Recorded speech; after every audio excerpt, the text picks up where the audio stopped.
सनातन और सनातनियों का सर्वनाश हो जाना चाहिए।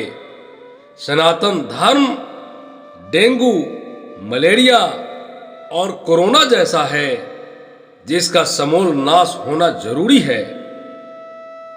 यह आह्वान तमिलनाडु के मुख्यमंत्री एम.के. स्टालिन के बेटे और तमिलनाडु सरकार में मंत्री उदयनिधि स्टालिन ने किया है।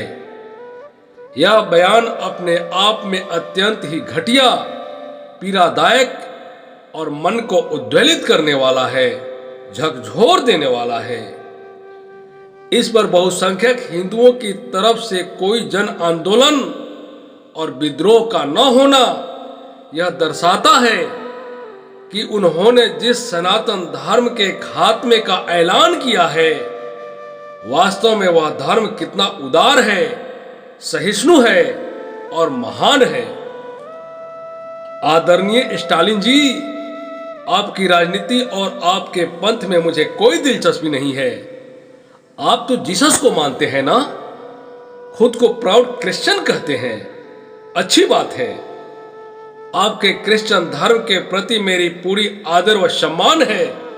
यही नहीं, इस दुनिया के अन्य सभी धर्मों के प्रति मेरी उतनी ही आदर, सम्मान, श्रद्धा और आस्था है जितना कि मुझे अपने सनातन धर्म से है। लेकिन आपने कल जो सनातन धर्म के विरुद्ध बातें कही है वह घोर निंदनीय है, आपत्तिजनक है।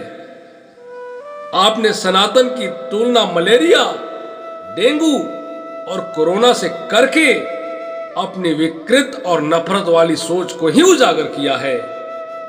और आपके ही पार्टी के पूर्व केंद्रीय मंत्री ए राजा ने सनातन धर्म को HIV और कुष्ठ रोग कहकर सारी हदें पार कर दी है।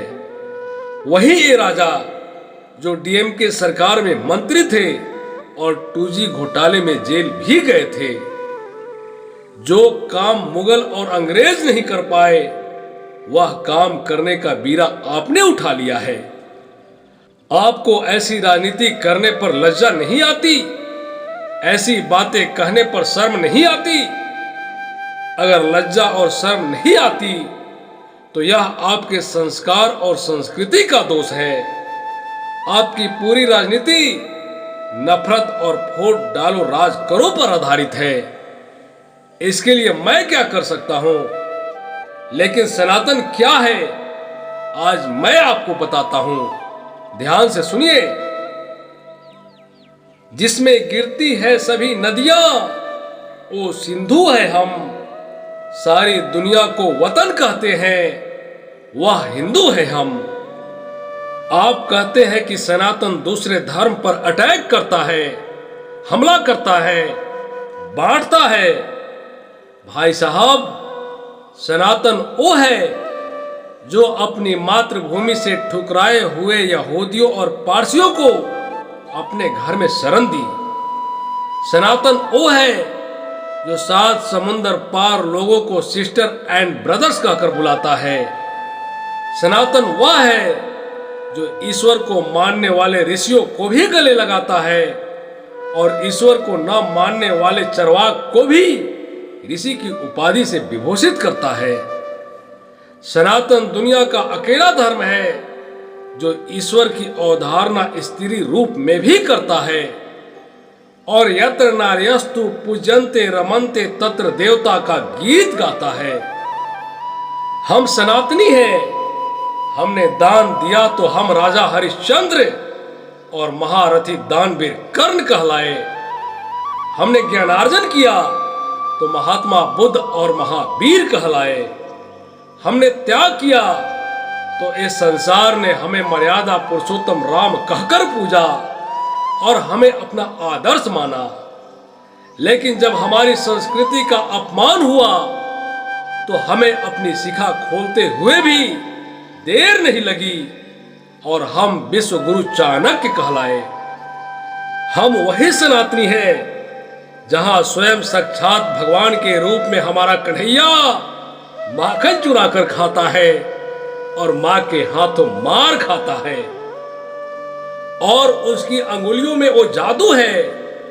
जब वो बांसुरी बजाता है तो उसके धुन पर राधा नाचती है और वृंदावन की सारी गोपियां झूम उठती है। लेकिन जब वह सुदर्शन चक्र उठाता है तो पापियों का संहार करता है, अधर्म का नाश करता है और न्याय और धर्म का राज्य स्थापित करता है।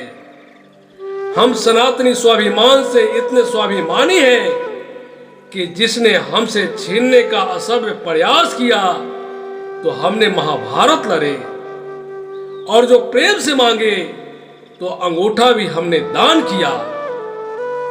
स्टालिन साहब, आप गीता और रामायण तो पढ़ेंगे नहीं, लेकिन अगर आप बाइबल भी अच्छे ढंग से पढ़े होते तो शायद यह बात नहीं कहते।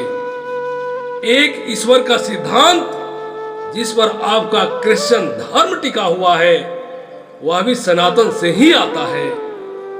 ऋग्वेद कहता है एकम सत बहुधा वदंती, अर्थात प्रेम, प्रार्थना, सेवा और उपवास, यह सभी सिद्धांत सनातन ने ही दिया है। प्रभु जीसस को सनातन से कोई समस्या नहीं थी, लेकिन आपको है, क्योंकि आपको पॉलिटिक्स जो करनी है, डर्टी पॉलिटिक्स, गंदी राजनीति, नफरत वाली राजनीति। आप कहते हैं सनातन और सनातनियों का सर्वनाश हो जाना चाहिए। ऐसी बात सिर्फ सनातन पर ही आप कह सकते हैं, क्योंकि सनातन प्रेम और भाईचारे की वह गंगा है जहां आने वाले पापियों के पाप को धोकर उसे मानवता और इंसानियत की पाठ सिखाती है। हम सनातनी क्षमा में विश्वास करते हैं। जाइए, हम आपको भी क्षमा करते हैं, लेकिन ऐसी गलती दूसरे धर्म व पंथ के बारे में कहने की न कीजिएगा। मैं भारत सरकार एवं राज्य सरकार से आग्रह करता हूं कि किसी भी धर्म, जाति और मजहब पर चोट करने वाले लोगों पर कड़ी से कड़ी सजा सुनिश्चित करें और समाज व देश में सर्वधर्म समभाव का सम्मान करें। धन्यवाद।